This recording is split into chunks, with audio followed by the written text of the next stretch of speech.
Good evening. It's Monday, the 26th of January, and I cut back on some freelance work this week because my physical and mental health needed the break. So I'll miss the money, but I have some things I want to get done. I broke down a bunch of goals for my business and around the house and just stuff. And January's almost over, so I thought, okay, I'm going to shift my focus for a week and take some time for myself and kind of get caught up. So I thought I would do a video because I've been watching videos this evening while I'm doing laundry, and there have been some good ones out there. Okay, if you haven't watched Fresh Orangina or Vikele, I think that's how you say her name, V-K-H-E-L-E. They just did their 1-year Surgiversary videos last week. They are so awesome. So get a box of Kleenex. It's almost as good as watching Beaches with your girlfriend because they will so make you cry. And just, wow, these 1-year differences, these swans just emerge from these two women. So really good videos if you haven't checked them out. And I have to admit, I am inspired and motivated. I have a bunch of friends who I've never met in person, but who I just love, all over the place. And we're all within a few weeks of each other, surgery dates, and we're all heading for Wonderland. Like, we're all 10, 15, 20, just 8, 5, 3. A bunch of us are heading for Wonderland. We're just so close in the few pounds that we have left to go. And so it's really great week after week to share that with people. And okay, I gotta watch the time. So where am I this week? Well, actually, I haven't weighed myself, so I have no idea where I'm weight-wise. I'm sure I haven't gained because my food has been good. Sorry, I need a good stiff drink. Give me my whiskey. Actually, it's lemon Crystal Light iced tea. But my throat seems kind of scratchy. So anyway, last week I was really craving the sugar, and I don't mean like I wanted to buy it. I mean like I wanted to go out and buy a big bag and eat a bite constantly all day long. Like every 5 minutes reach for a bite-sized something. One of those bags, like the Halloween bag. Anyway, and I didn't, but I know from experience that when I start craving sugar or crappy stuff, that something is going on with me.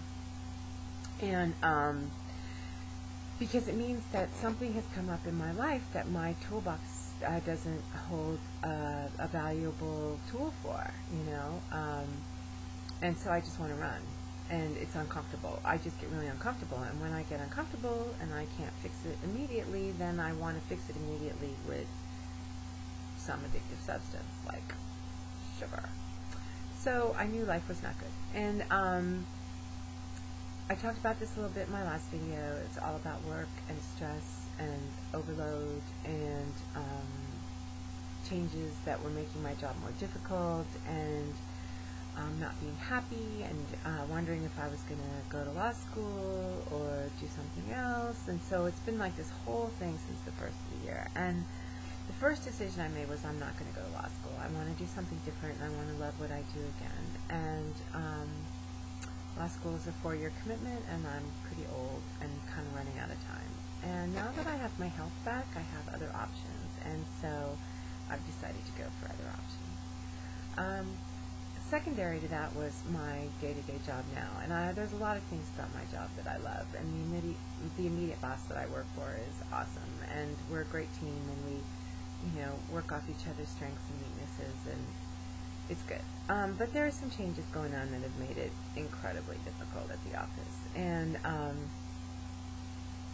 so I was kind of dealing with that and just being really, really angry, just really angry at work all the time, and just really frustrated and really stressed out.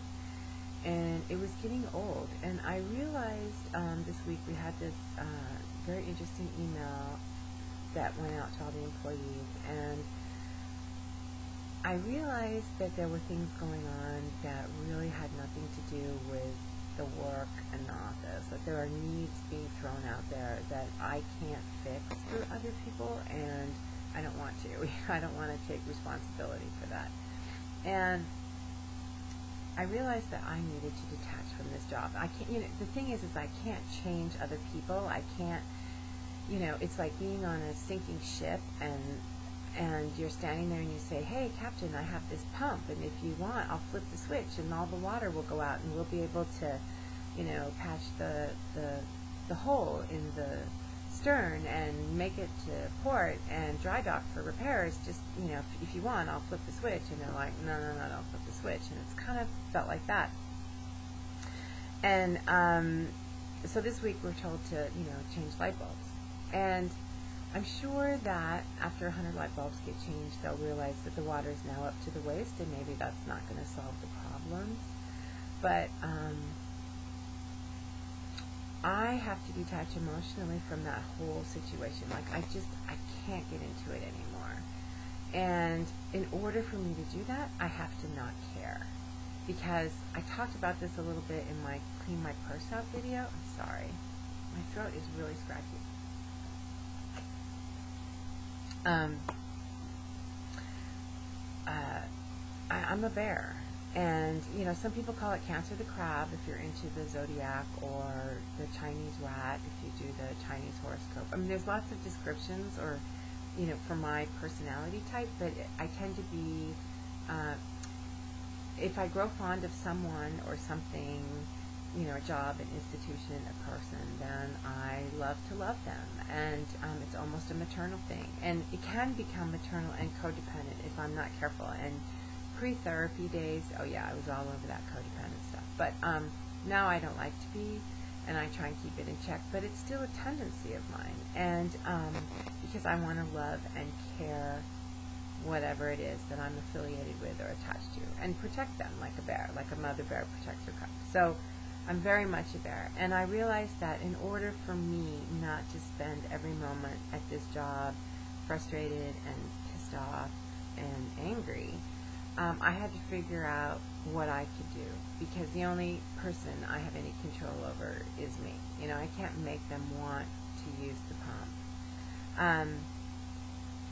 So that's kind of what I have to do, is change me, right? So I need to detach emotionally from the job. Well, what does that mean? Well, what do you usually get out of a job? Well, there's a certain amount of job satisfaction, there's a certain amount of ego stroking, and I need to take that off the table and get that somewhere else. I have clients, I have lots of experience, I have lots of friends, I have lots of people who think I'm wonderful and tell me I'm wonderful, and thank God I freelance, because this is not a job where you're going to get a lot of ego strokes and satisfaction. So I get that other places. So, okay, I can move that out of the way. And as far as my need to nurture and, grow something and, take care of things, I have projects in my personal life that definitely need that attention if I'm going to meet current deadlines that I've set for myself. So I need to not care about this job, and I need to just pull everything back emotionally and not care and just let it go. And if the ship sinks, dude, I can swim. So I just need to let it sink and mind my own business. It's not my business to save them or fix them. I've certainly tried in every way, shape, or form to share what I had with them and let them know that, there are these red flags, but it's not my place and they don't want it, and so I need to just pull back. So that's kind of been my new mantra. I started on Friday, like, I do not care, I do not care, I do not care. You want me to change light bulbs? I'll change light bulbs. I do not care. And amazingly, the sugar cravings disappeared. I haven't craved sugar Friday, Saturday, Sunday, or today. And oh my God, I bet I've babbled more than 10 minutes. So that is a big relief. I know when my addictions rear their ugly head and things that I don't need are calling to me, that something's going on, and I need to come up with a non-food solution to what is going on in my life. So I'm feeling a whole lot better, a whole lot calmer, because I don't care. Anyway, I better go. I hope I haven't talked too long, but that's where I'm at. So life is good, and I hope life is going well for everybody out there. Love you guys. Talk to you later. Bye.